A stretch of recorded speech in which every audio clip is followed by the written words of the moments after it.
I'm Susan Collins, the Joan and Sanford Weill Dean of the Gerald R. Ford School of Public Policy, and I'm delighted to see so many of you here with us this afternoon. It's a great pleasure to welcome you here on behalf of both the Ford School and our co-sponsor, the International Policy Center. And it is a great honor for us to have the internationally renowned development economist with us, Jeffrey Sachs, who is here to deliver our 2010 Citigroup Foundation Lecture. The Citigroup Foundation Lecture Series is made possible from a gift from the Foundation several years ago in honor of President Gerald R. Ford, our school's namesake and one of the university's most distinguished alumni. We're very grateful to the Foundation for its generous gift, which has enabled us to bring so many distinguished policy leaders and thinkers to campus. And it is especially a great personal pleasure for me to welcome our speaker, Jeff Sachs, here with us today. I was a junior faculty member in Harvard's Department of Economics from 1984 to 1992, and throughout that time, Jeff was my senior colleague. And in many ways, he was a real inspiration for me and indeed for anyone launching a career in international or development economics. His classes were overflowing. Literally dozens of doctoral students were lined up to work with him. He was a prolific author, and increasingly world leaders were calling to solicit his policy advice. He was an economist who truly infused theoretical insights with practical engagement and with a passion to help people most in need. And he didn't just write and talk about economic development and public policy. He went out and he made a real difference for real people. As I've said, a true inspiration. So Jeff is now the director of the Earth Institute, the Keteley Professor of Sustainable Development, and Professor of Health Policy and Management at Columbia University. He's Special Advisor to the United Nations Secretary General Ban Ki-moon and President and co-founder of the Millennium Promise Alliance, a nonprofit organization aimed at ending extreme global poverty. Please join me in welcoming Jeff Sachs to the podium. Jeff?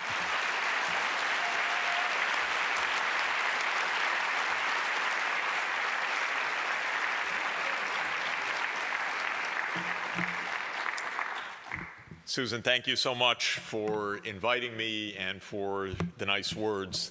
And one more thing I would add to your introduction is that I'm a Michigander through and through.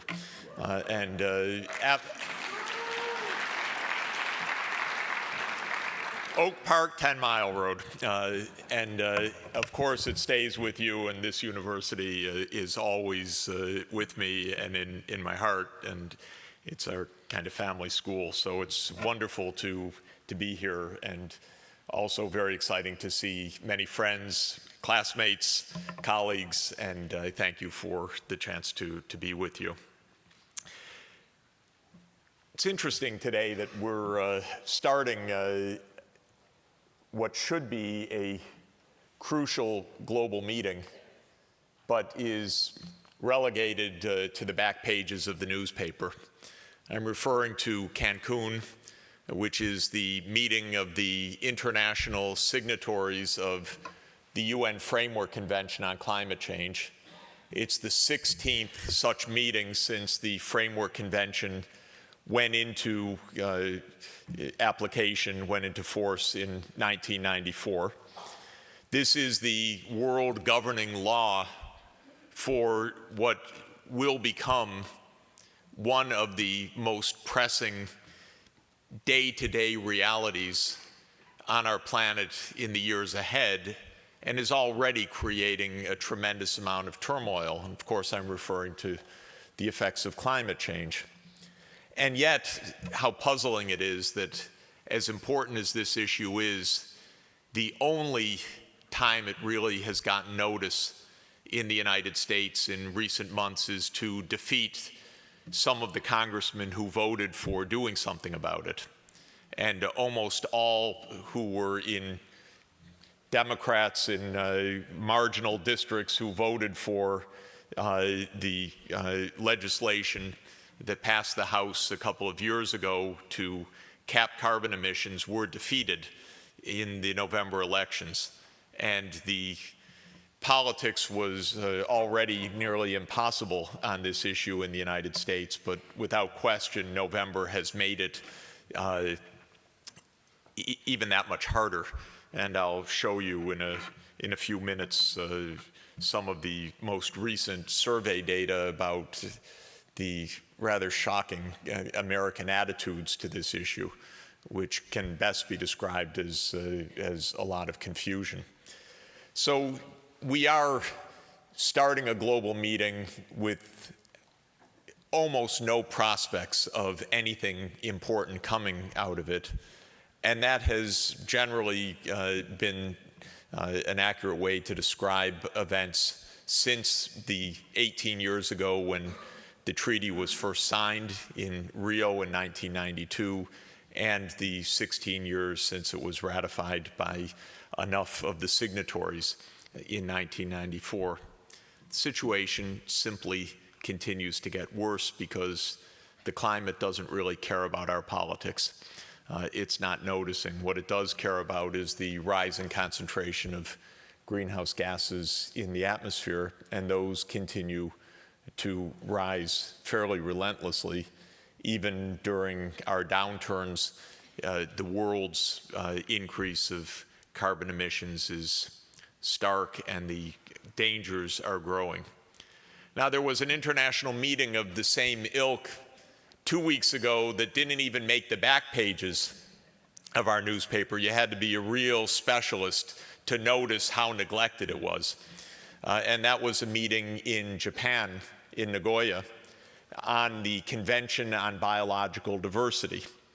That was another of the major environmental treaties signed 18 years ago in Rio. And that treaty, as its name suggests, is committed to first slowing and then ultimately halting, ideally, it can't be reversed, the extinction of species on the planet. We're in what the biologists call the sixth great extinction period of all Earth's history, the first one during the human period, and of course the first one in which a great extinction is caused by one of the species out of the 100 million or so that are on the planet. We're having devastating effects, at profound threat to our well-being in countless ways, and certainly profound threats to the planet and to the ecosystems which direct life on the planet. That meeting didn't even make it to a brief mention of public consciousness. One of the problems is that the United States never even signed that treaty. In 1994, when we had an election not unlike the one we just experienced in November, and there was the contract with America, one of the points of the contract was a contract on the world species, and that was to insist that the U.S. not ratify the Convention on Biological Diversity. It was viewed as a violation of private property rights, and we never became signatory to it. And the convention, like much else that's agreed internationally, has had, I would say, essentially zero impact on slowing this mass extinction, though it has produced lots of scientific and documentary evidence of what's happening. But we've not been able to tilt the needle in the slightest. And for this one, it's absolutely shocking to me, since I watch close up at the UN. There actually was a goal, not just the general treaty goals, but a time-specific goal for the year 2010 that was set in 2002 for slowing the rate of biodiversity loss. Being at the UN on a very frequent basis, I heard a lot about that goal, since it was a UN objective of the signatories to this treaty, but I never heard one word about it in casual conversation in the world in the 8 years that it was supposedly in operation. Literally not one person in the entire world ever asked me a question about it or made a statement about it unless I was talking to an ecologist who happened to know. But it's another sign of what I want to talk about today, which is how blithely we are proceeding in the most extraordinarily dangerous manner on the planet. And it's not as if we're taking calculated risks. We're taking measures without the slightest interest in finding out what those risks might be, and in almost complete neglect of not only the consequences of our actions, but the implications of our actions for the planet and for ourselves, and especially for our children and generations that are going to come. So today is not a happy story, even though it's well-timed to the opening of yet another meeting. It's a somber tale of that asks the question, is there a way to do better? Can we find a way to thread the needle through a very complicated politics so that we begin to take some real actions? Fortunately, the answer is probably yes, but the evidence for that is negligible, other than some assertions that I'm going to make later in my talk. In other words, I'm going to try to suggest some ways forward, not that I think we're all that far along on this. So what is sustainable development? And global sustainable development is really the right phrase. It is a basic challenge, and that challenge becomes more and more pressing.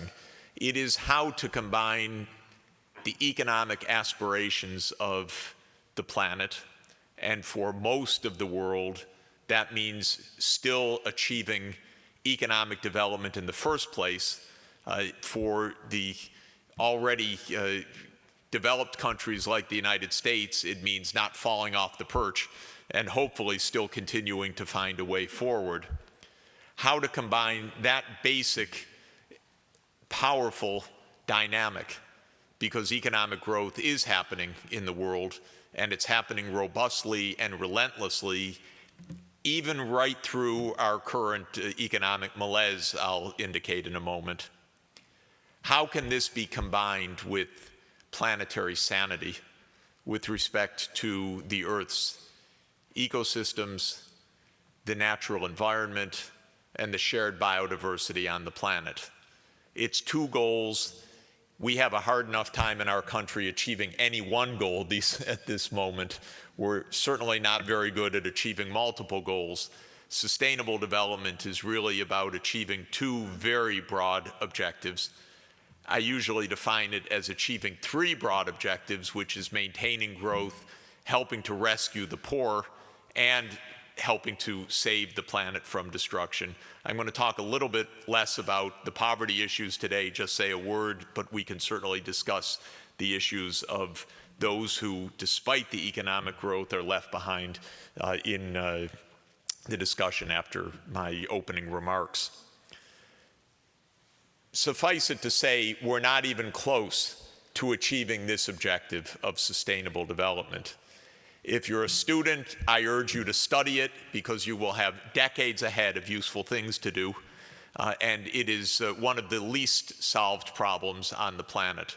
And it therefore combines urgency, intellectual fascination, and almost open virgin territory for intellectual pursuits, because we still lack any deep understanding of how we're going to actually accomplish these goals. And in almost no part of the world, save a few countries, perhaps exemplified by the Scandinavian countries, which are more on track than any other part of the planet, is this agenda properly engaged right now.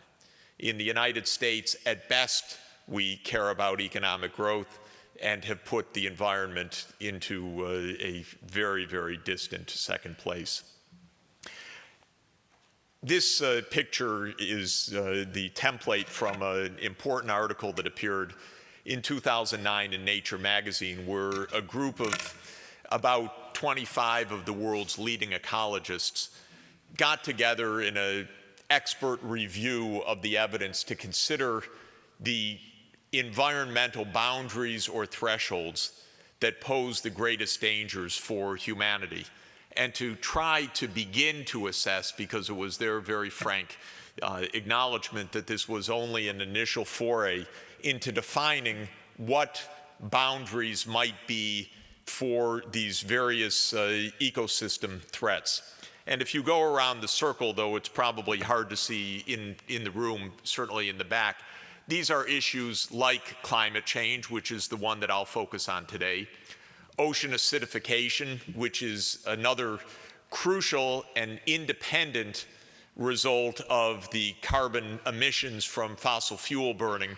It is the fact that with the rising carbon dioxide concentrations in the atmosphere, the carbon dioxide dissolves in the ocean and is already acidifying the ocean with tremendous risk to the marine ecosystems, and especially to all of the marine species with exoskeletons and the diatoms that are part of the food chain.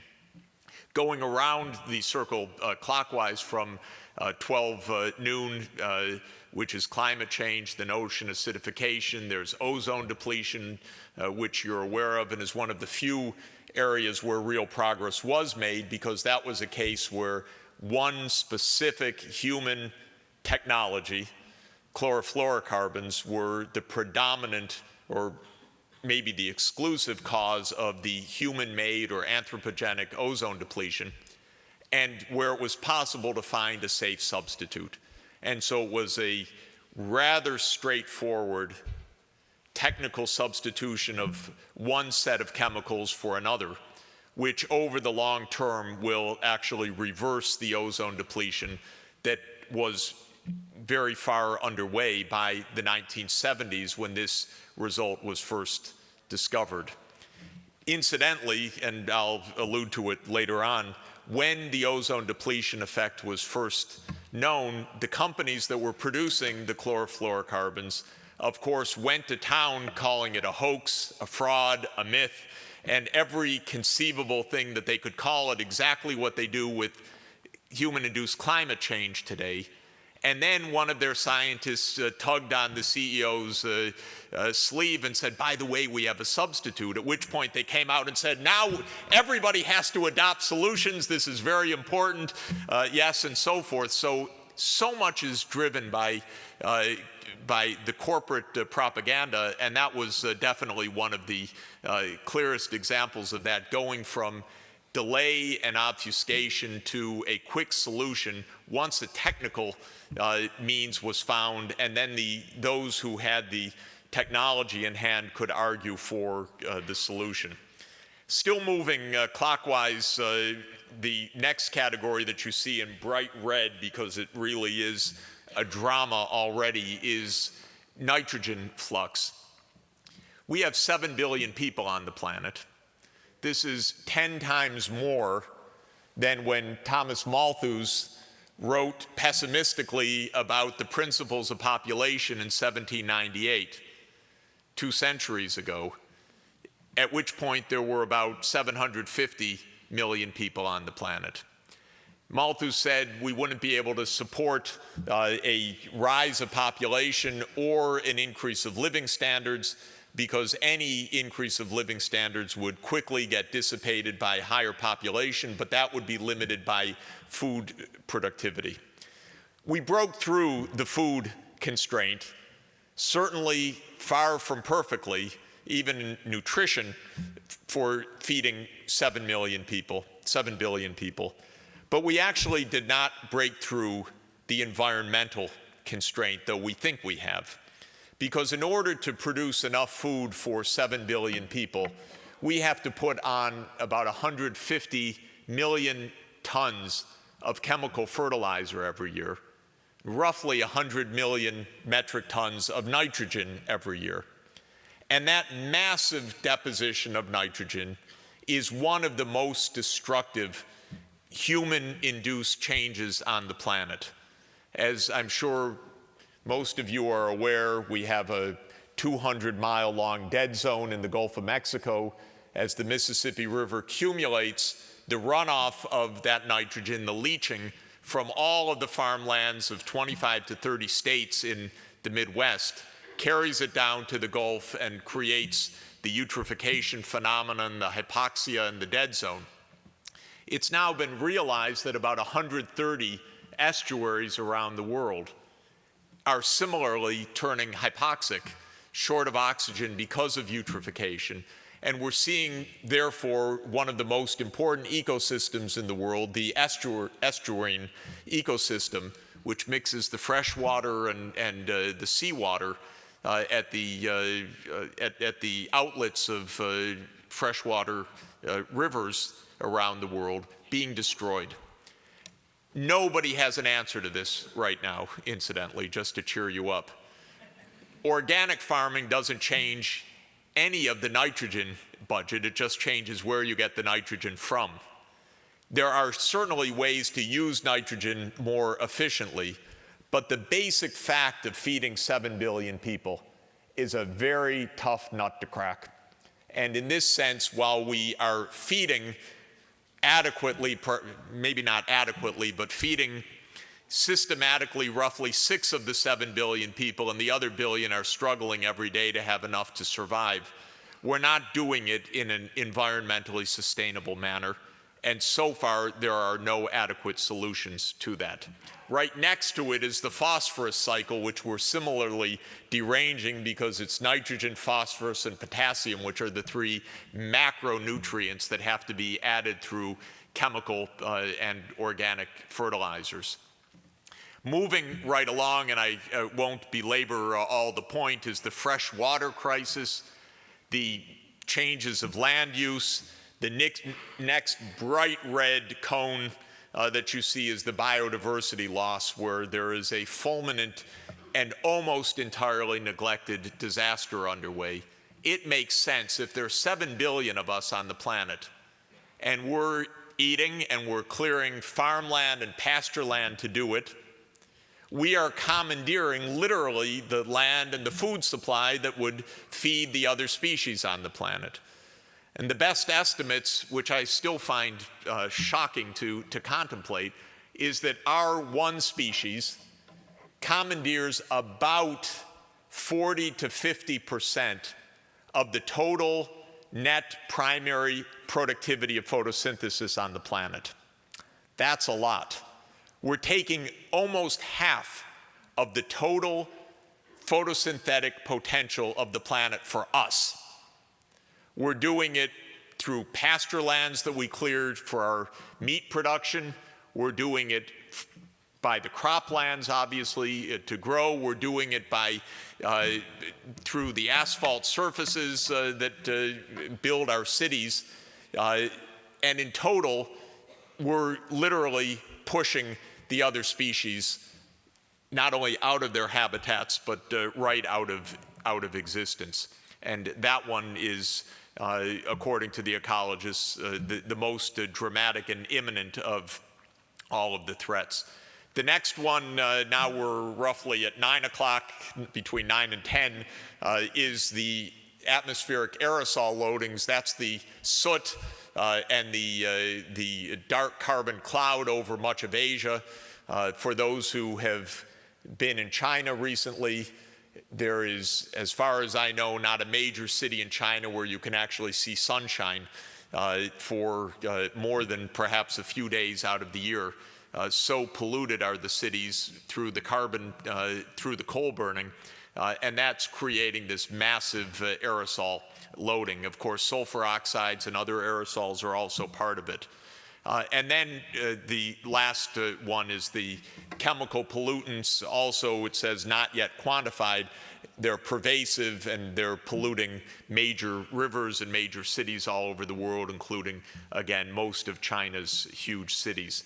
The conclusion of the ecologists was dramatic. Of course, they were writing mainly for other scientists and other ecologists, but they were saying that thresholds can be identified and we're very close to them.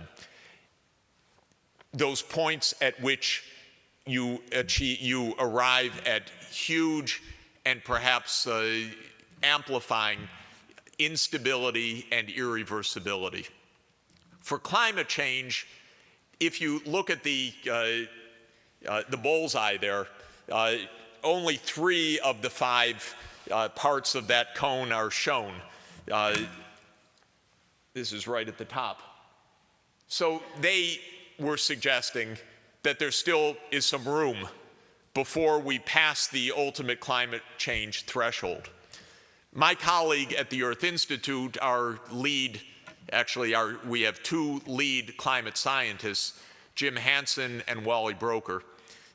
Jim Hansen being NASA's lead scientist on the Earth's climate system, and NASA has at Columbia University a unit called the Goddard Institute of Space Studies, which Dr. Hansen heads. Hansen, through reliance not only on the formal modeling and the satellite evidence that he and his colleagues have developed, but also extraordinary work in reading the paleoclimate record, looking at how carbon dioxide has been associated with temperatures millions of years ago by looking at various isotopic signatures of temperature and carbon concentrations, has made a very strong assertion that we're past the threshold. So just to cheer you even less. We are, as we measure the greenhouse gas concentrations, at 387 parts per million of carbon dioxide in the atmosphere. It means for every million molecules of carbon dioxide, 387 of those molecules are carbon dioxide. Doesn't sound like very much. It's a tiny, tiny fraction of the atmosphere, but it is enough, first of all, to keep us alive, because without the effect of carbon dioxide and the other greenhouse gases, the planet would be a frozen wasteland. So there's a good side to the greenhouse gases. But the change, even that modest change from 280 parts per million, the pre-industrial level, to today's 300, or last year's recently documented 387 parts per million, is enough to have raised the Earth's temperature on the direct land measurement record as of now by about 0.8 of 1 degree centigrade. But once the full feedbacks work through, perhaps 2 or 3 times that. And what Hansen has shown, dreadfully, is that whenever the Earth has been above this been above a threshold which he has characterized as 350 parts per million, the oceans have been 10 to 30 meters higher than they are today. In other words, we've passed the threshold that in the geological record is sufficient to melt the great ice sheets. And Hansen's claim is that we're already seeing the disintegration of the Greenland and the Antarctic ice sheets. And we don't know whether this is a matter of decades, or thank God this isn't going to happen for 200 years till we wreck the planet, or maybe 400 years, but that the paleoclimate record is actually quite powerful. And Hansen's basic point is that there's a powerful positive feedback system of the climate on the planet, so that even small perturbations, modest changes, are tremendously amplified. And one of the main amplifiers is the disappearance of the ice cover itself on the sea ice and the glaciers and the ice sheets of Antarctica and Greenland. Because as the ice melts, the Earth loses its reflectance, its so-called albedo, and therefore more of the solar radiation is absorbed rather than simply reflected back into space. And this is one of the powerful feedbacks. There are probably many others, including the ocean's degassing of carbon dioxide as they warm. Kind of as you warm your Coca-Cola, the bubbles come out. and the permafrost under the Siberian tundra, for example, releasing methane as it warms from the peat that is then exposed. So Hansen says, unless we find ways not just to stabilize, as we're trying to do, at 450, or some scientists say maybe 550, but actually stabilize and bring it down over the next decades or century, the consequences for sea level and consequently for the entire population dynamics of the world, given the high concentrations of societies around the world near the coast, could be devastating. What it actually means is everyone's moving to Ann Arbor from the coastline. So save a place for your neighbors. Millions are going to have to move in soon. So this is one of Hansen's maps. It's somewhat familiar, I'm sure, to most or all of you. The basic point is that there isn't a part of the world that isn't affected. And the main thing I would just want to leave at this moment as I go on is the fact that to the climate scientists, this debate about whether climate science is real or not is so far from the reality of the science as to be unintelligible and unimaginable to them. There are so many profoundly consistent reasons for knowing this relationship that the issues are not discussed at all in the way that the public seems to think and the Wall Street Journal insists they're discussed.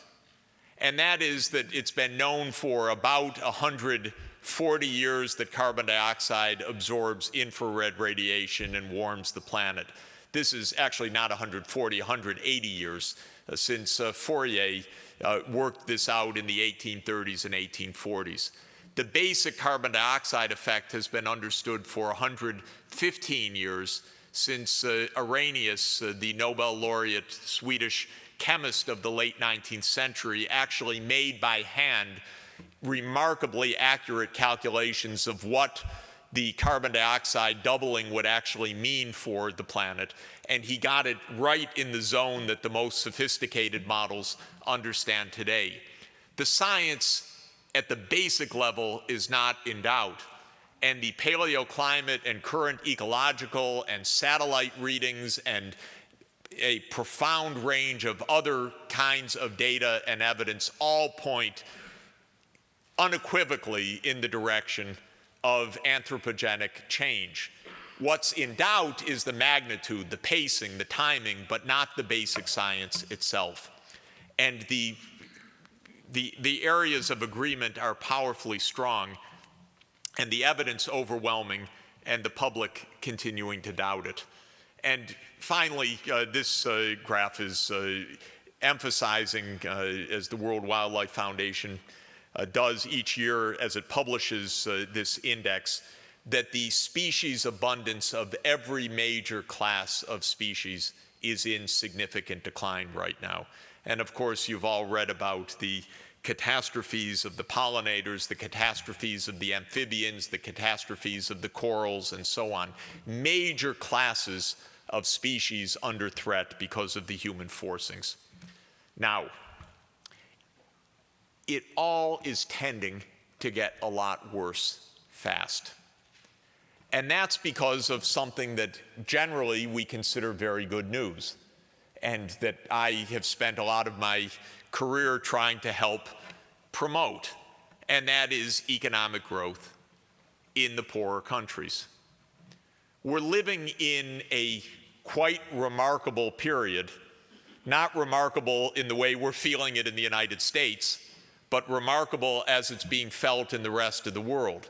The rest of the world outside of Europe and the United States has no idea there's an economic crisis right now, except by hearing the speeches of the U.S. president or the prime minister of Greece or of Ireland. Because in the rest of the world, economic growth is robust and at historic highs. And that's actually true now even in more and more of the poorest places in the world. We're experiencing a phenomenon that economists call economic convergence. And that is a tendency for poorer countries to be able to narrow the proportionate income gap with richer countries by being able to absorb technologies that are the difference of living standards in essence. And so by being able to adopt and adapt to some extent technologies already in use in the high-income countries, today's poorer countries are able to jump ahead and enjoy economic growth rates, that is the change of real gross national product, at faster rates than ever before in human history.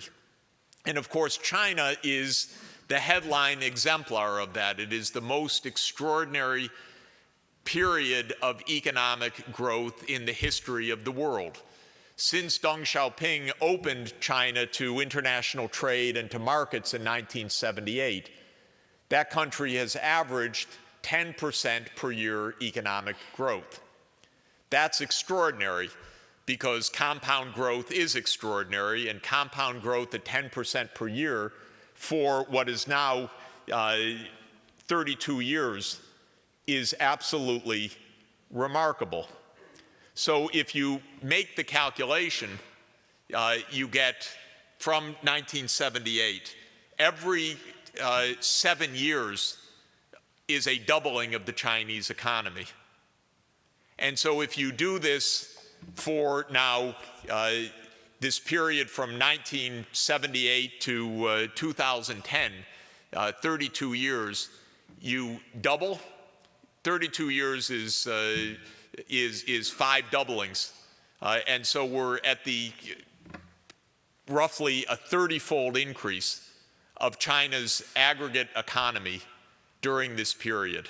And of course, we're feeling it, and we're feeling it in some heavy ways as well. It's, in my view, having profound implications for our income distribution in the United States, and especially making it impossible to make a living anymore in this country in the middle class unless one has at least a bachelor's degree, because the competition through trade and through the flows of capital with lower wages in developing countries of Asia and now a spreading part of the world are simply so large and powerful that they're having massive effects within the United States economy. Not all of my colleagues agree on this, but my perception is that this is very, very big. But whatever it's doing for us, what it's doing for the rest of the world is a massive surge of economic growth, unprecedented in history. And this is, I found, a quite telling map of the International Monetary Fund for 2010. The dark blue countries are the ones that are experiencing economic growth of above 5% per year. Now, mind you, 5% per year is a doubling time of only 14 years, and many of these countries are growing at 8 or 10% per year. Then are the light blue areas, which includes the United States, Canada, parts of Central Europe, Australia, and so on, which are growing between 2 and 5% per year. We're barely in that category, maybe at about 2.5% growth right now in 2010, an extraordinarily weak recovery that we're experiencing from a very deep downturn. Then are the countries in pink, which are the Western European countries, which are actually positive growth between 0 and 2%. In fact, per capita growth in Europe is the same as in the United States, because population growth in Europe is almost a percentage point lower than in the US. So once you take into account population growth, we're both basically growing at something like 1%, 1.5% per year. Very, very slow given the preceding downturn.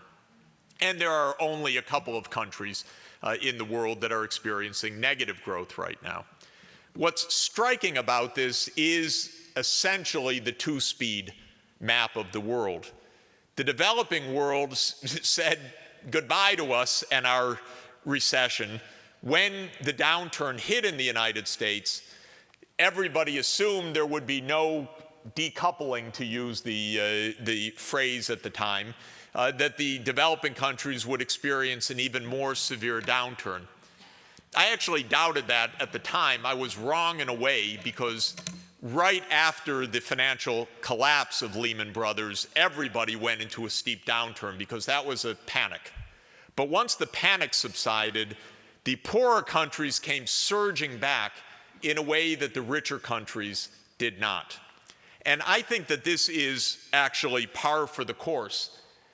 If you look at the annual growth rates, the green at the top here is the so-called emerging and developing economies. And they're growing now at, 6%, 7% per year since the beginning of the past decade.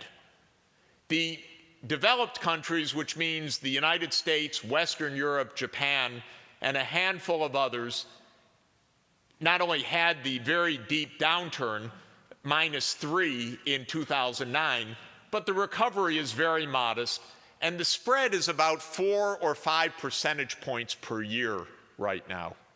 In my view, that is a structural gap, not a temporary gap. The structural gap is essentially the convergence process. It might not remain so large, but I think that it is fairly safe to say that unless the world falls apart in one way or another, the poorer countries have a fairly wide running room of rapid growth because they're much poorer than the rich countries. Their average income is perhaps 1/10 of the income of the rich world, and that means there's a lot to grow into by absorbing the higher productivity technologies of the rich economies. And that's what's giving this fuel of growth. Without question, the most dramatic example of that convergence these days is mobile telephony and wireless broadband, which has reached every impoverished village in the world just about by now. There are around 6 billion mobile subscribers. 5 years ago in Africa, where we were working on projects in about a dozen villages in a dozen countries in Africa, nobody had a phone, and none of these villages had fixed lines or wireless coverage. As of today, every one of them has wireless coverage, and it's typical in an extremely impoverished place that maybe 20% of the households would actually have a phone. And there are many aspects to that. The ingenuity of being able to sell phone by the seconds so that you prepay and are able to buy tiny bits have brought this technology in a very ingenious way to the poorest people of the world. But the productivity advances that come from this, from having a village that was completely isolated, had no news, had no idea about markets, couldn't make any business arrangements, where literally, if you were a pastoralist community, you might trek for 2 weeks to take your camels or your goats or your sheep to a market, guessing, should I go up to the Red Sea? Should I go to Nairobi? Should I go to some other port? And you'd get there and not know, and now you flip out the phone, as the pastoralists are doing all over East Africa, and they're calling their markets and finding out what to do, and they're doing their banking online as well. Well, this is a great thing. It is a fuel, obviously, for economic development. But it's also a problem when you come back to sustainable development. Roughly put, think about it this way. There are 7 billion people on the planet right now, 6.9, but who's counting? And the average income is about $10,000 per person, using what economists call a purchasing power adjusted standard, where you adjust each country's income level according to their specific average price level. you add up the incomes across the world, it comes out to around $70 trillion, $10,000 on average per person, and 7 billion people. Suppose that the whole world just caught up to the rich world income. So the rich world's at $40,000 per capita on average. The world average is 10,000. If there were complete convergence, that would mean a fourfold increase of economic activity on the planet. That's what convergence has potentially to close.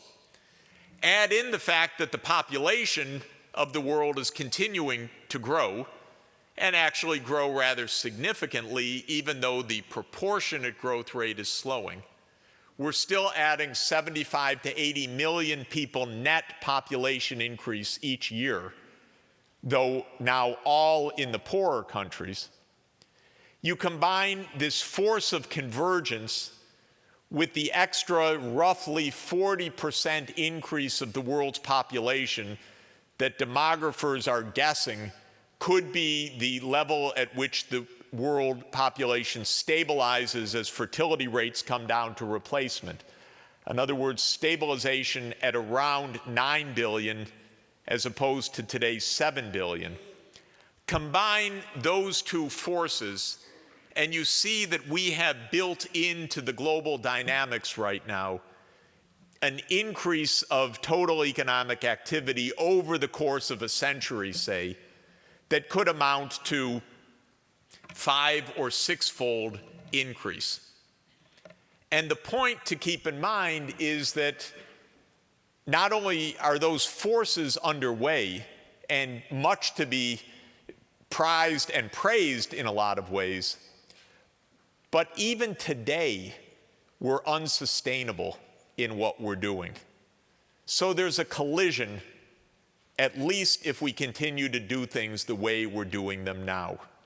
And this collision is an enormous one. It's the biggest thing humanity's ever faced, because we've never before faced a truly global challenge like this. Throughout human history until now, our challenges have essentially been local or regional. Many, many civilizations have collapsed, as we know from Jared Diamond and others, because of ecological shocks or natural climate change or unsustainable practices. But never before has the planet as a whole, in an interconnected manner, been unsustainable at the baseline, and then having built within it this massive increase of further anthropogenic forcings, as we would say, of human-induced changes on the planet. I took for this picture, just to show you, a simple standard economic model of convergence. So economists estimate lots of statistical equations of how fast economies grow as they're catching up. And essentially, an economy that is half the way to the frontier tends to grow at about 1.5 percentage points faster than the frontier economy. An economy that is a quarter of the way to the leadership, 1/4, say, of the US level, would tend to grow 3 percentage points faster. An economy that is 1/8 the level of the United States would grow about 4.5 percentage points faster, according to the standard statistical models. If you plug that into the world as it is today and just churn this difference equation forward for another 40 years to mid-century, you find something like this graph, that the world economy has built into it something on the order of a tripling of output by the middle of the century. That's not crazy. That's pretty plausible, because it's implying a growth rate of the developing countries of today of something close to 5% per year. They're actually achieving even higher than that. So this is not a wild forecast. It's even a little bit cautious, one would say. except that it can't happen on our current technological trajectory. Something would have to give, because what's not built into the economist standard model are the environmental implications of all of this growth. When I studied macroeconomics in 1972 for the first time and learned the canonical growth model that we're all weaned on, written by Robert Solow in 1956, and which brought him his well-deserved Nobel Prize, that model says that economic output depends on human labor and on capital stock and on any technology that we come up with. And the technology is just assumed to somehow descend upon our fertile minds, and the capital and the labor are more under our control. But what Professor Solow didn't deem to put in the model, though he was one of the leaders of amending his model later, was anything about the natural environment or the resource limits. And the reason is that, as he always emphasized, you make strategic assumptions as an economist to simplify your models to get to points that are important. And as of 1956, these boundary conditions of the environment weren't important. And Solow chose right. He got a first-order differential equation, thank goodness, so all his students for 4 generations to follow could solve it. And we all felt excited and good about that. And it inspired us to become economists. But the fact of the matter is that if you were writing a growth model today, you could never or should never dream of putting on paper such a model, because now the boundary constraints are not second-order concerns. They're not footnotes for completeness. They are going to be the essential question for humanity, even if Fox News and Wall Street Journal and all the rest of our media haven't figured it out yet. That's deeply embedded in the realities of population, convergent economic growth, and ecosystem realities. And the only question is how and when we catch up to this basic reality.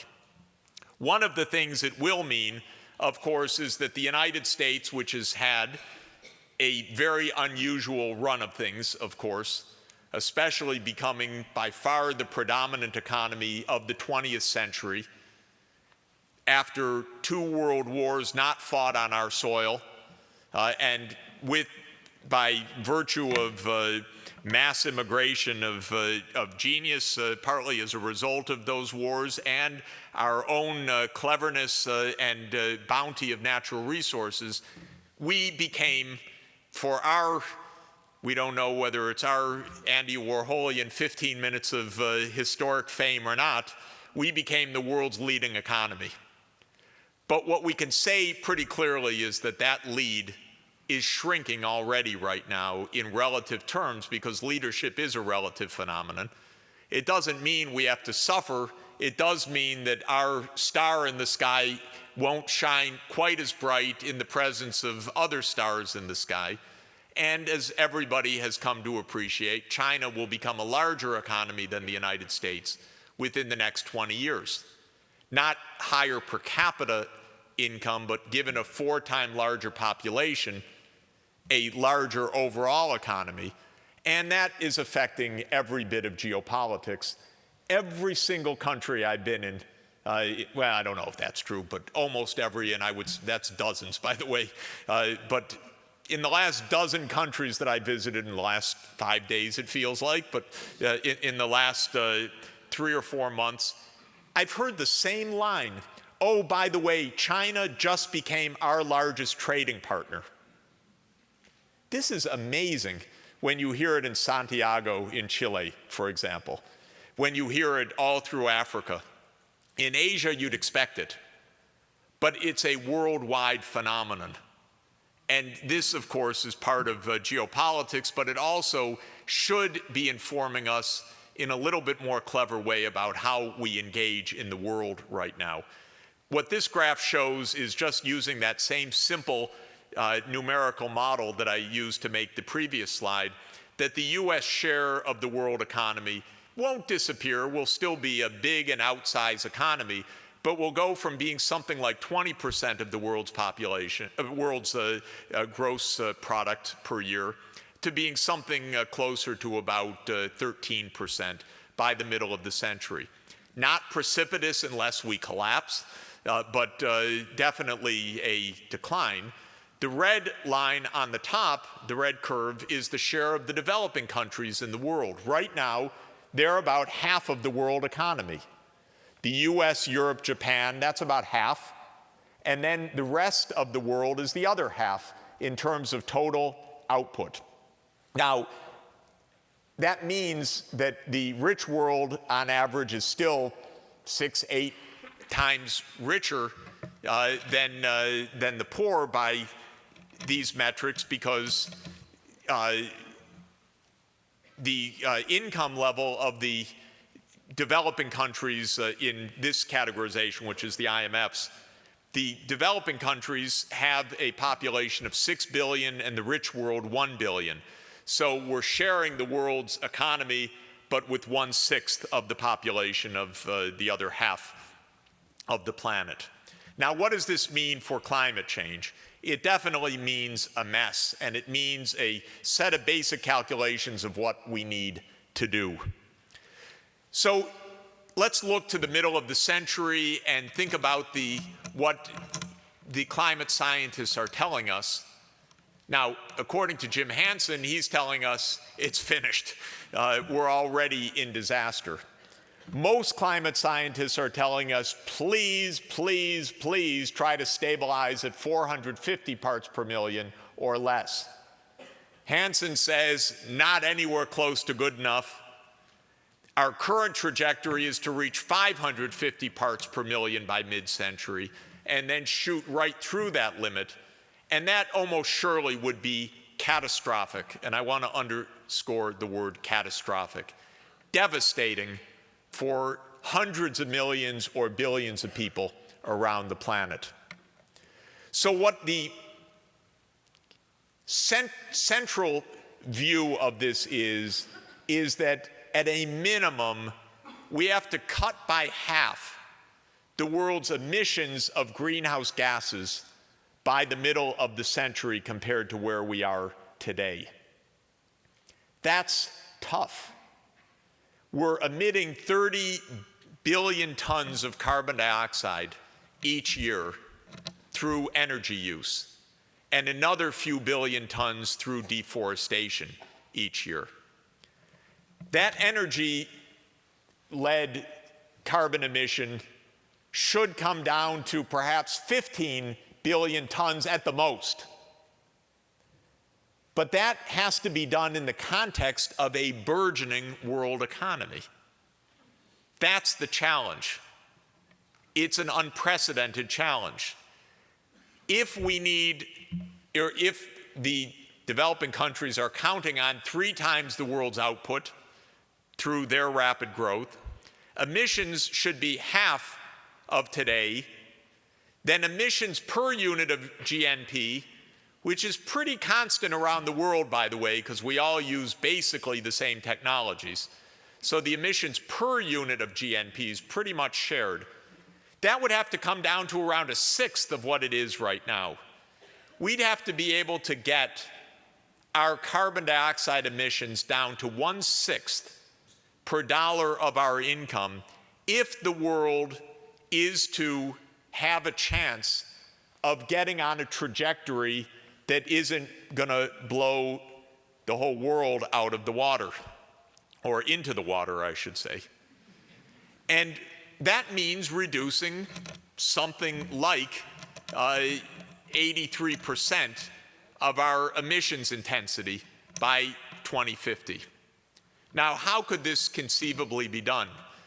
Obviously, there are lots of mixes and matches, and Larry Burns, your professor here and a colleague of mine in a program at the Earth Institute as well, we're discussing some of those options and playing with some of the numbers to try to see how this can possibly match.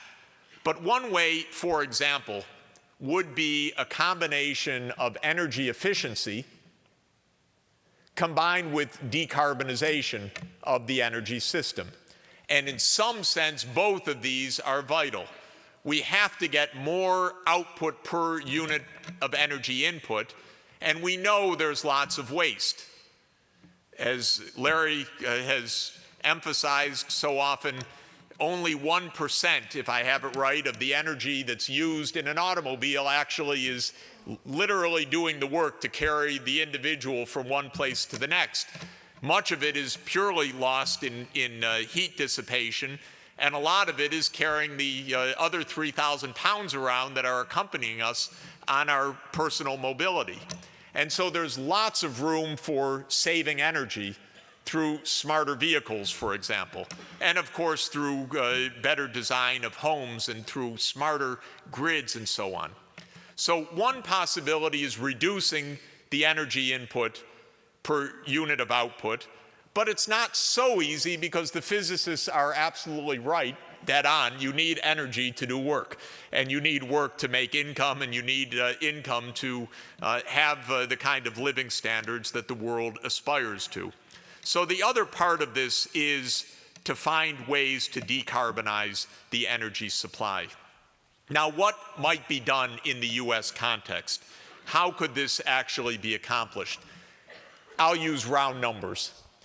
We have 6 billion tons of carbon emissions in the world. Note that that is 1/5 of the world's total emissions of 30 billion tons. So GT, for any of those who can see the graph, is gigatons, 30 billion tons of CO2 that are emitted by the burning of coal, oil, and natural gas. The US is 6 of 30. We're a fifth. Now, mind you, we are 5% of the world's population emitting 20% of the world's emissions, so we're 4 times the average per capita emissions on the planet. Of those emissions from fossil fuel use, oil, gas, and coal all play their important role. Coal's about 2.1 billion tons, oil 2.5 billion tons, natural gas 1.4 billion tons of emissions. Now, what we could expect economically is that the US economy will roughly double in size between now and 2050. That's taking as given some slowing down of our underlying growth rate to a pure per capita growth of about 1% per year, which I think is a realistic assumption, plus a population growth that will take us by mid-century to, I don't remember the number exactly, so don't hold me to it, but somewhere probably close to about 350 million Americans compared to 310 million today. So if our GNP, or gross domestic product, doubles, and we are able to double our energy efficiency, as a rough measure, we could say that perhaps we can get by with the current amount of energy use. That's probably the case if we make a huge effort at energy efficiency. We can't save energy net, most likely, compared to today in a growing economy at this rate, but we could probably hold the line. That's not good enough, though, if we're going to reduce emissions. That would just stabilize emissions. For that, we have to change the way we use energy and roughly get to 1/3 of the carbon emissions per unit of energy that we have now. That is not an easy thing to do. But that's the scale of the challenge, and this kind of scale of challenge is what every country in the world faces. You can see why it's so easy to throw up your hands and say, forget it, let someone else worry about it, because it is not easy at all to accomplish this. Can it be done? Well, if you look at the proportions of our energy use right now, about 40% of our total primary energy comes from petroleum. That's our oil import dependence. Another quarter roughly comes from coal, almost all domestic. Another quarter from gas. and then roughly 1/7 from renewables or nuclear. So it's hydro, nuclear, a little bit of biomass, and so forth. We'd have to change the mix and change how we use the energy in order to be able to get to a reduction to 1/3 of our current emissions. Now, part of the mix can be changed, if possible, by moving from coal to natural gas. Natural gas, as you know, burns cleaner.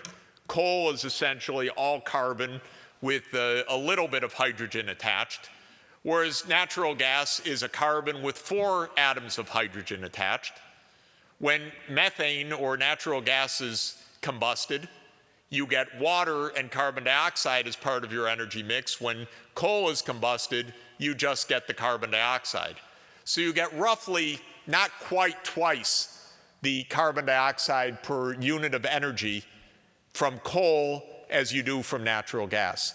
Converting to gas would be one way to reduce the amount of US emissions, but it would only take us a very small way. It wouldn't take us to a reduction of 2/3, it would take us to a reduction of maybe 15 to 20% in total. It's no solution overall, though possibly it can add to the mix.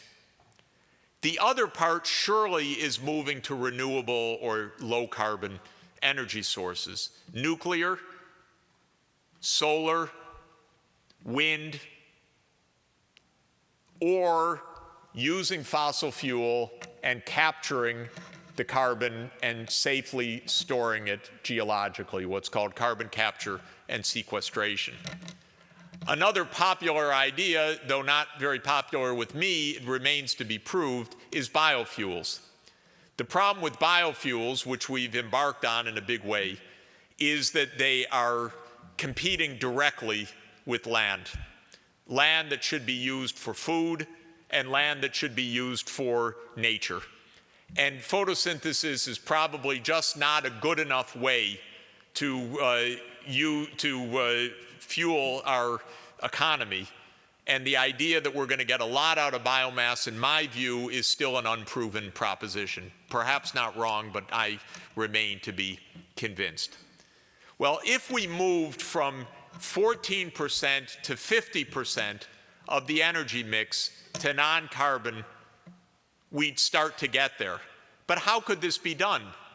It would mean drastically curtailing our use of oil, of course, and it would mean using the fossil fuels in different ways. Larry, who was here and had to leave, was, as many of you may know, the lead of the project which is today's headlines in the Detroit News, the Chevy Volt.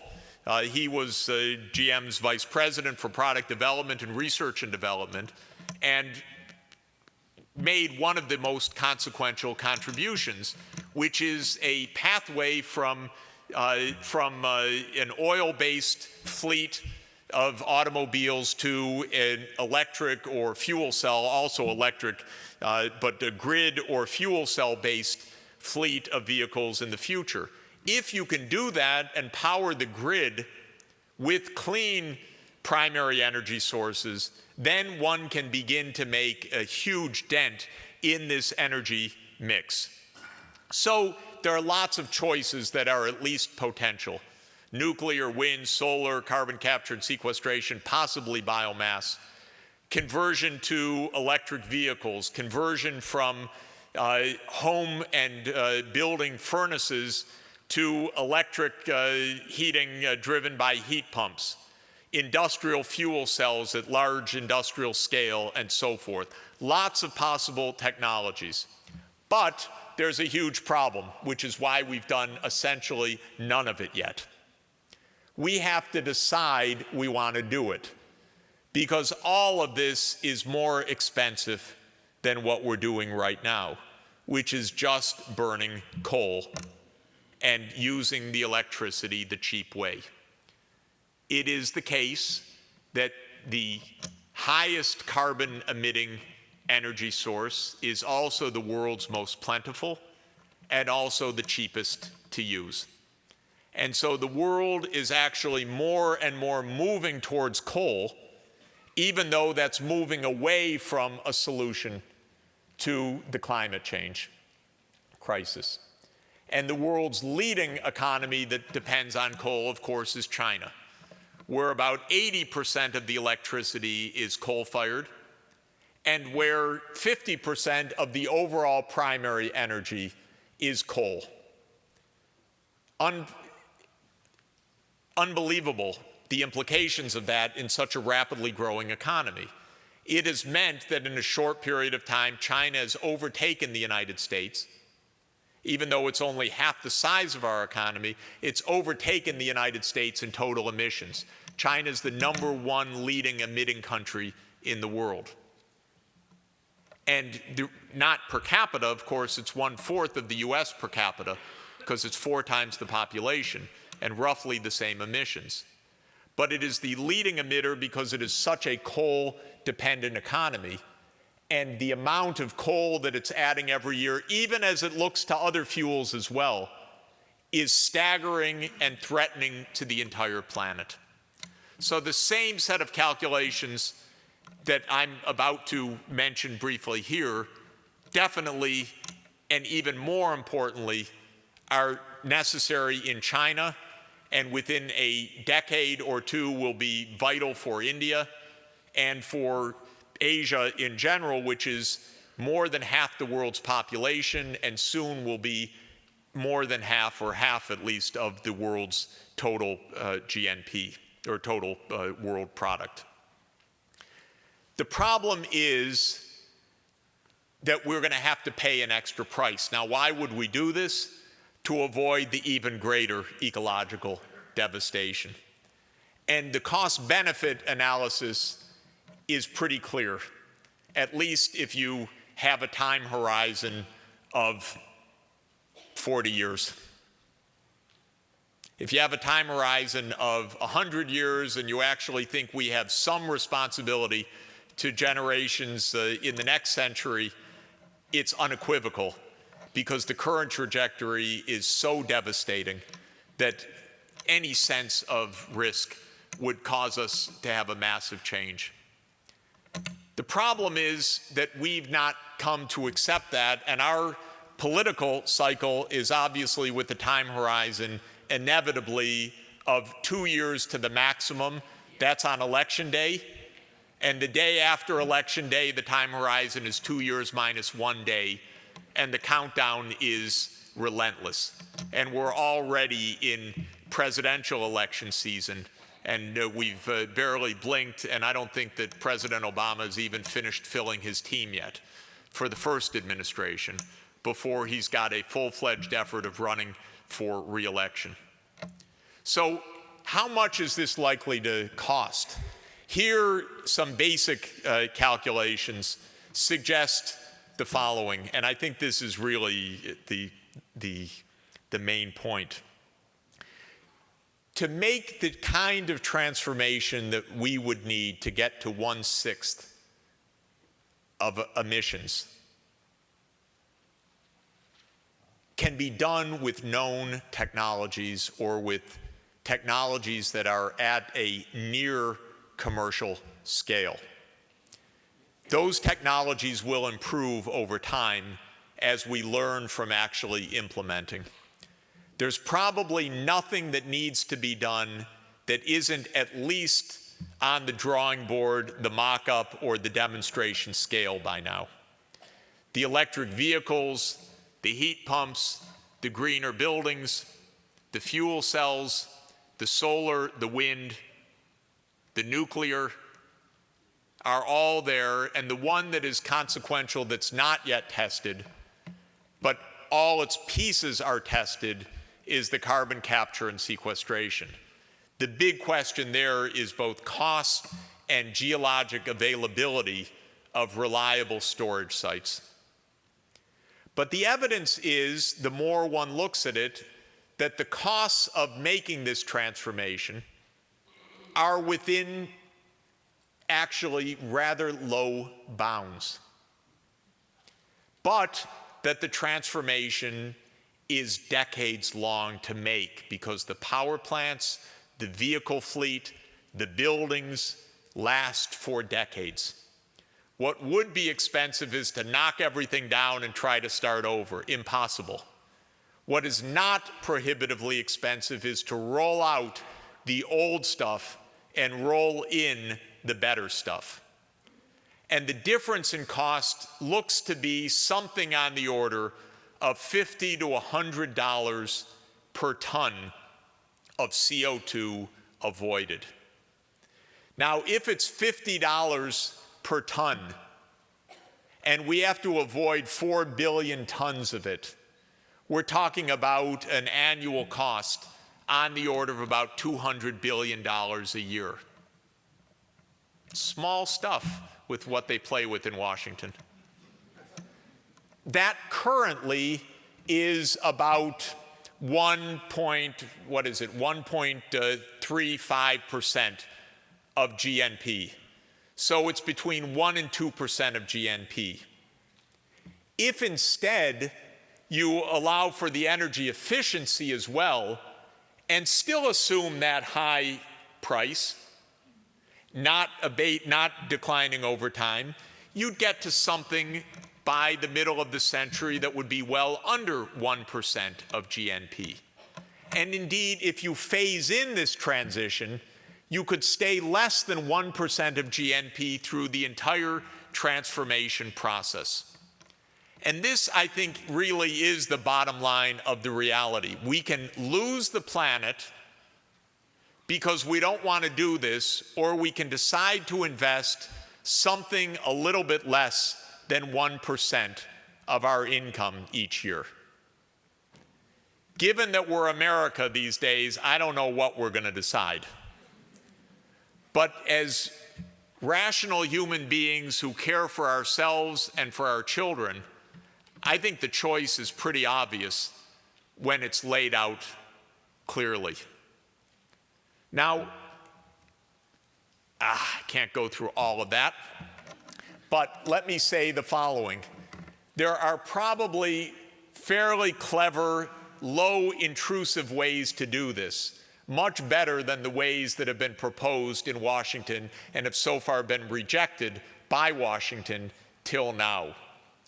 And the way that I'm roughly proposing this, without going into all of the gory details, is to give an incentive for new low-carbon producers by subsidizing the gap between essentially their current higher cost and the cost of coal, and guaranteeing that subsidy out for a period of 25 years, each year on a rolling basis as new producers bring clean technology online. Now, how would you pay for that? Since we start out with essentially a coal, gas, and oil economy, if you put a tiny tax,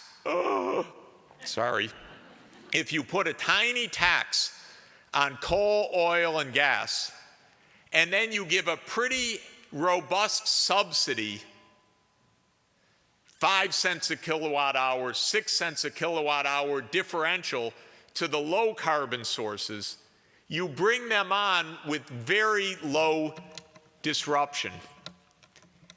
Over time, as more and more of those new low carbon sources come online, you have to give a wider subsidy. You raise that lower tax up, but that pushes up the price that consumers are anyway paying for their energy, and it means that you can also pull down slightly the cents per kilowatt hour that you're subsidizing the new producers coming online. And you create essentially a rolling system. And I've illustrated it here. I won't go into detail, but you phase in over a 40-year period, mind you, 4 cents per kilowatt hour on the energy bill.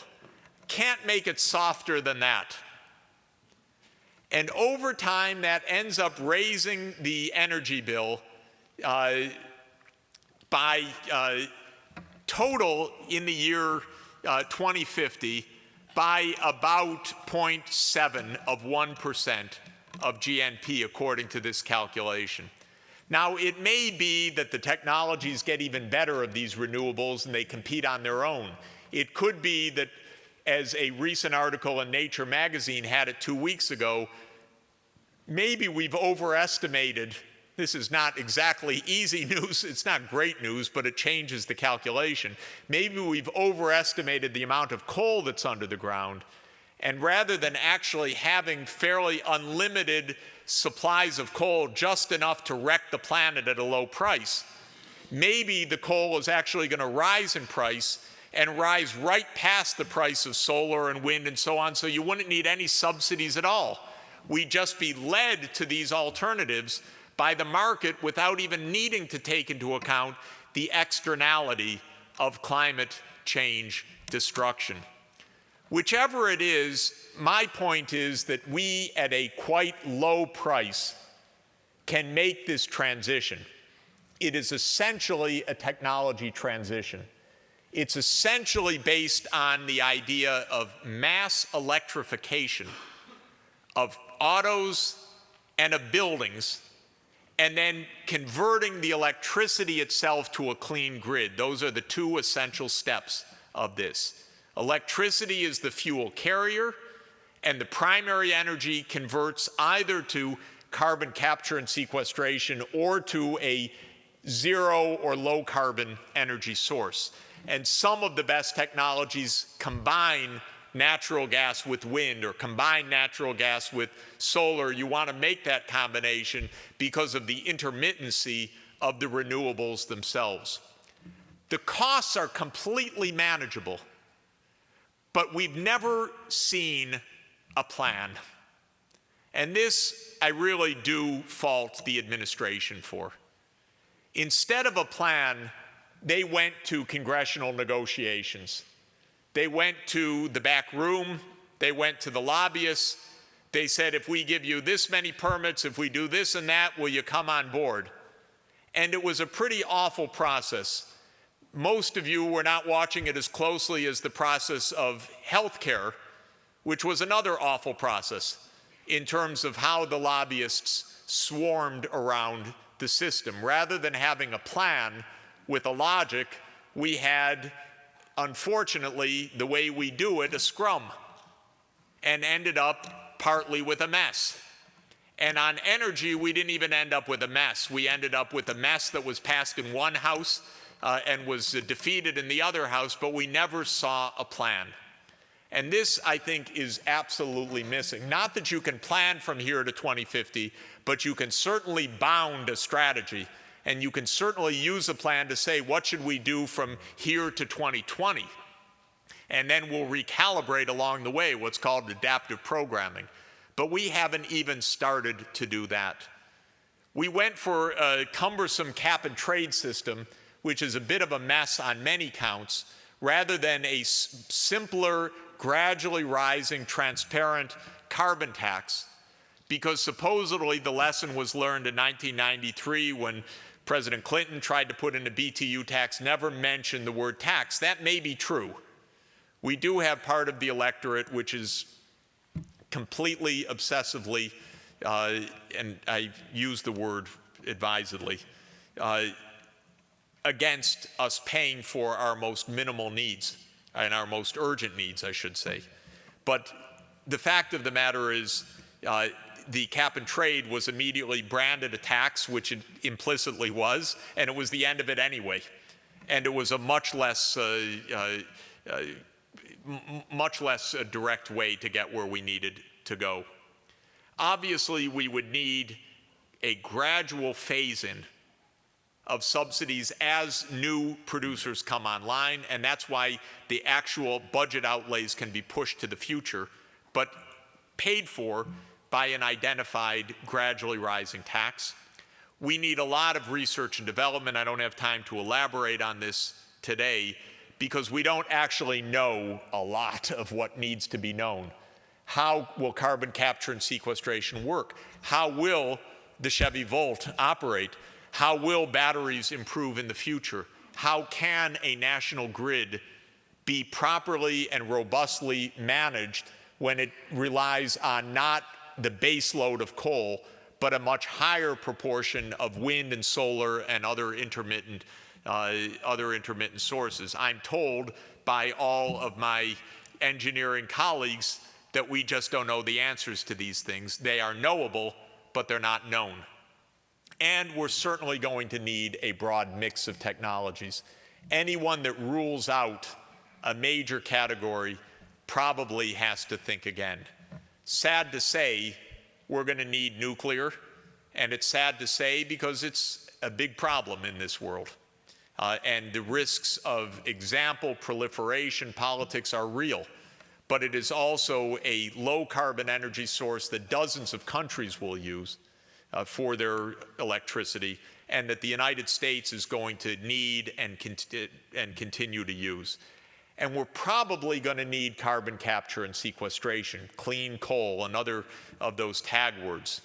Now, there's another fight brewing, which is about the natural gas deposits and the hydrofracking, so-called, of blasting out of the shale rock of the Marcellus shale underneath New York and Pennsylvania, massive deposits, whether this can be done ecologically soundly or not.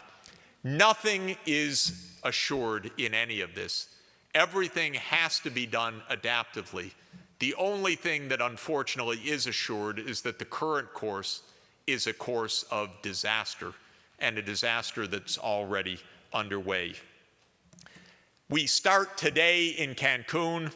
There will be no agreement, maybe next year, but it's a very odd process. It's basically the wrong people at the negotiating table. It's very nice diplomats. I love diplomats. When they're good, they keep us out of war, but they are not good engineers. They don't design systems. They certainly don't design physical and technological systems. They don't understand the economics, and they don't know how to get us started. And unfortunately, these negotiations have kept the business sector away and kept the analytical and the academic sector away. And so we don't have negotiations over the things that we need to be negotiating on. I think the kind of framework that I very loosely sketched of how to converge in 2050 to a 1/6 emission standard is actually a basis for discussion, a kind of convergence of technologies. And I think that China and India and other low-income countries right now accept the fact that they want to converge on incomes and that they would also have to converge on technological standards. And how to do that and who to pay for some of the extra costs are valid issues of negotiation. But focusing on how to make that convergence process work, I believe, is the right way to negotiate, but we're not there yet at all. And we've simply not cast these negotiations in the context of technology. Now, finally, let me turn back to us here. These are the numbers from the most recent Pew Center survey on American attitudes towards climate change. They're horrifying. What's happening to us? We're a weird place. We're in a complete anti-science rant right now, and it's getting worse. Since climate change has been big news in the recent years, the numbers of people who believe that there's evidence for it has fallen sharply, down from 50% who believe that there is human-induced climate change in the 2006 poll to just 34% last month. So well over half of the American people either believe this is a natural process for which the scientists have looked up and down at changes of solar radiation and every other kind of process that could conceivably be part of this, can't find those fingerprints, or that it's not happening at all. In the lower left-hand part of the chart, you see the answers by political party. Only 16% of Republican respondents said that there's human-induced climate change. We're in an extraordinary moment when a really life and death issue for the planet has become a completely partisan issue as well, and where beliefs on the basic facts are so profoundly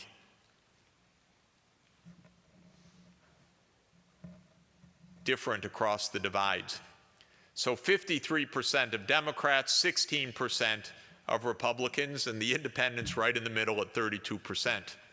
And among our newly ascendant Tea Party, it's 8%. 8% of those who, among the Republicans who said that they agreed with the Tea Party, also said that there's human-induced climate change. What's happening here? It's really hard to know. Of course, it is true you can get 25% of Americans to agree on any proposition you can name.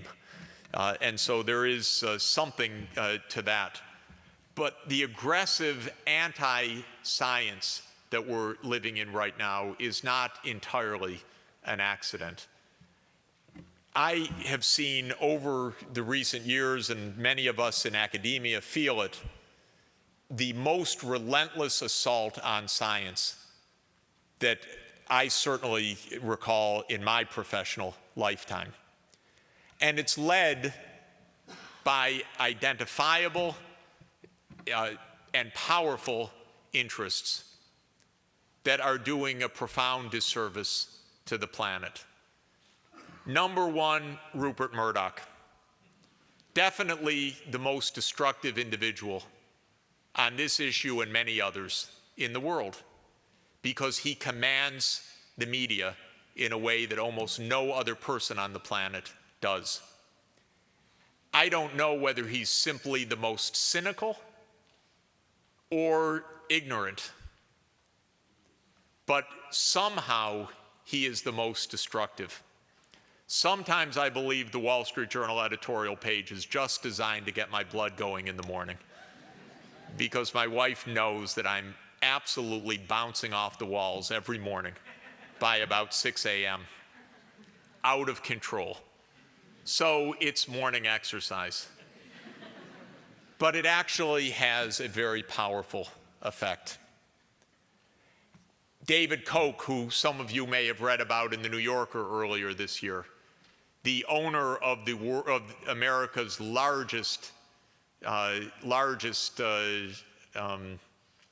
privately owned oil and gas company, Koch Industries.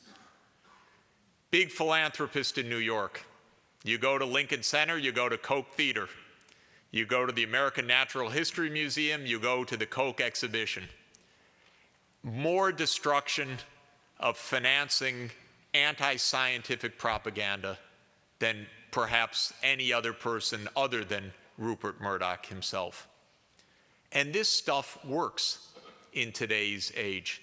And we're facing something more than problems of communication, more than problems of what was called ClimateGate last year, of injudicious statements by a few climate scientists that I can assure you had absolutely zero to do with the climate science and with its reliability, its depth, its knowledge. But it was taken on as a massive campaign by the Wall Street Journal, who every day wrote the most vicious nonsense, saying that not only was climate science wrong, but it was a deliberate, global, scientific hoax and fraud and conspiracy by all of those climate scientists looking to get rich on their government grants. And I kid you not. And as one who tries to help keep these people able to do their marvelous research, they're not in it for the bucks, I can tell you. They are in it because they know that not only is the science fascinating and deep, but the stakes could not be higher. And for us, ladies and gentlemen, the stakes that we have as citizens now to get our country reoriented in the right direction could also not be higher. Thank you very much.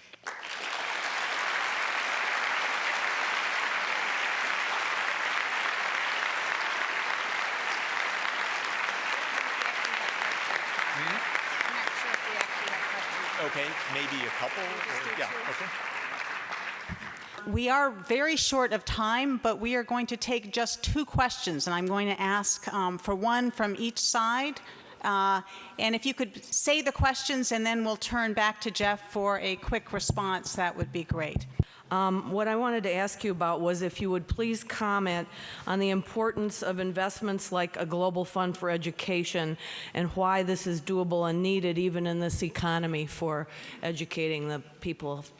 You've talked much about the quantitative needs for more energy to meet economic growth and human aspirations, primarily using the first law of thermodynamics, that is talking about X number of kilowatt hours or BTUs to do that work.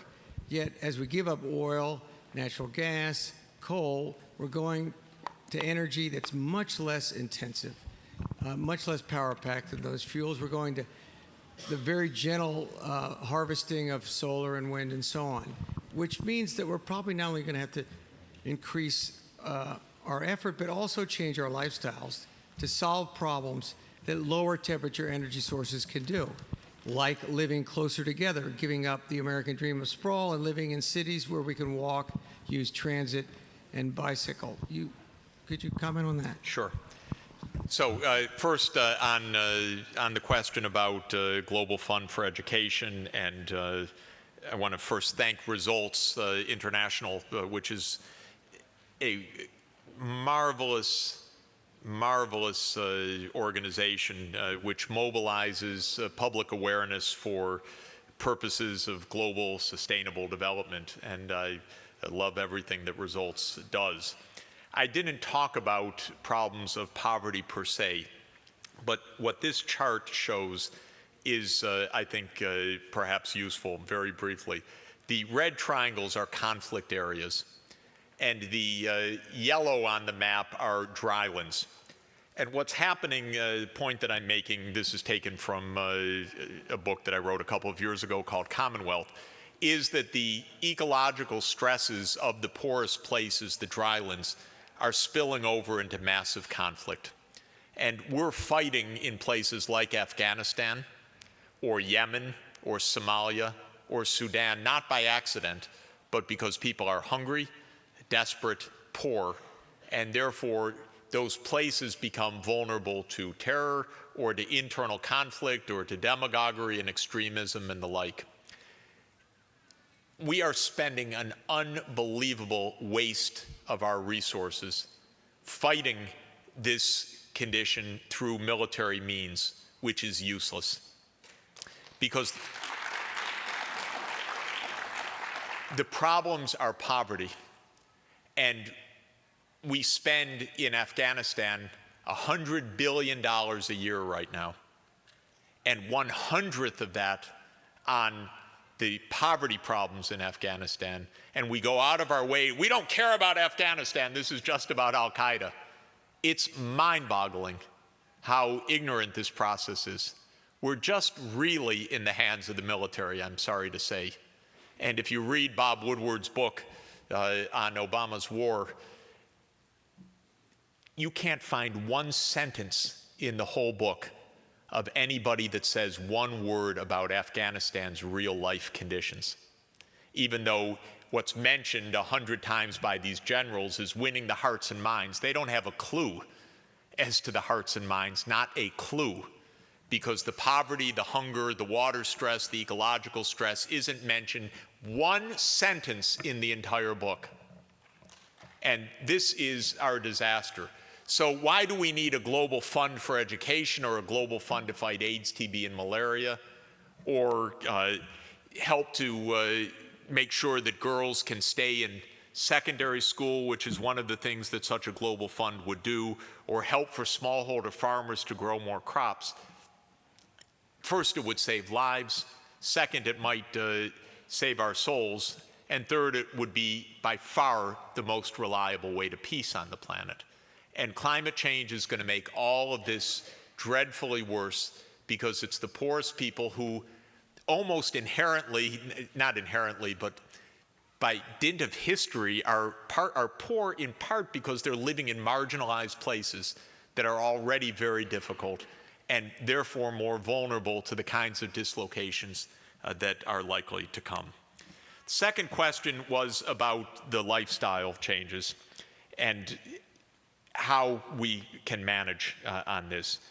I think there are a couple of things to say. First, let me make a technical point that solar power is very diffuse, but there's potentially a lot of land available. This is one way that the deserts really can fulfill a tremendous direct human need at very, very low ecological price.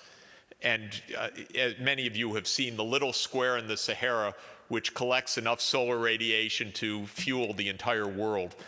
This is not fanciful. That our Mojave Desert or the Sahara or the Atacama Desert in Chile and Peru and so forth, or the Gobi or the Taklamakan or the Thar Desert in India could actually become places for major collection of solar radiation. Yes, very, very large arrays brought to people living in cities.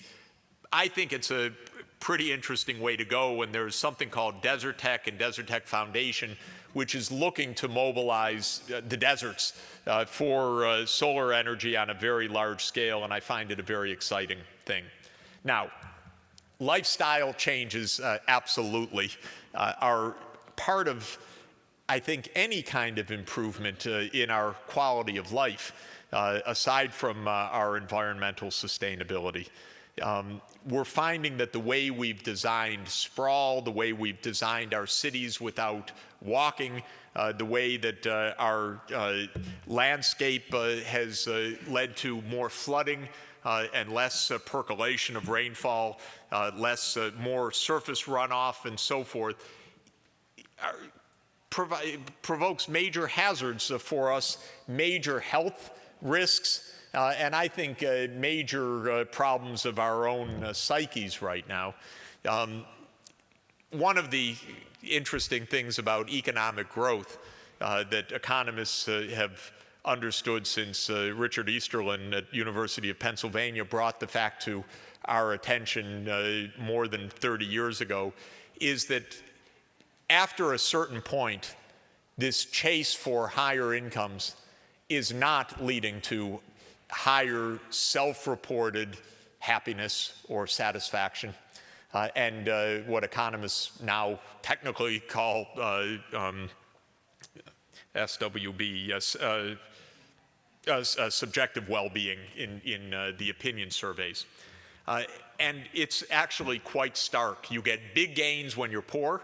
They are real gains. I can tell you, living with electricity rather than living without it, it's huge. It's huge. It keeps you alive. It allows you to have a quality of life that we forget what happens without it, perhaps. But after a point, and we've certainly reached the point that the statistics show, it's very hard to find much benefit directly from per capita income per se, as opposed to better health, more longevity. But that's not necessarily coming from a higher GNP per capita. That's coming from a smarter lifestyle, a better way to live, walking rather than driving every place, and so on. And so I could only say amen in general that there are many things that cities and dense settlements actually do very, very well. New York City's CO2 footprint per capita is 1/4 of the national average. You can see why people walk, buildings, your building heats the next building because you're all interconnected down the long blocks of the row houses or the brownstones. And it shows up very much in the results. So these kinds of changes, no doubt, are part of what I call the energy efficiency, getting more for less, and being happier as a result of it as well. And I think that there's a lot of that kind of learning and introspection to do. We are absolutely on what the psychologists call the hedonic treadmill right now. We are running so fast, we're completely frenzied. And why we're doing it and what we think we're getting out of it really is a huge question, but a question for another lecture. Thanks.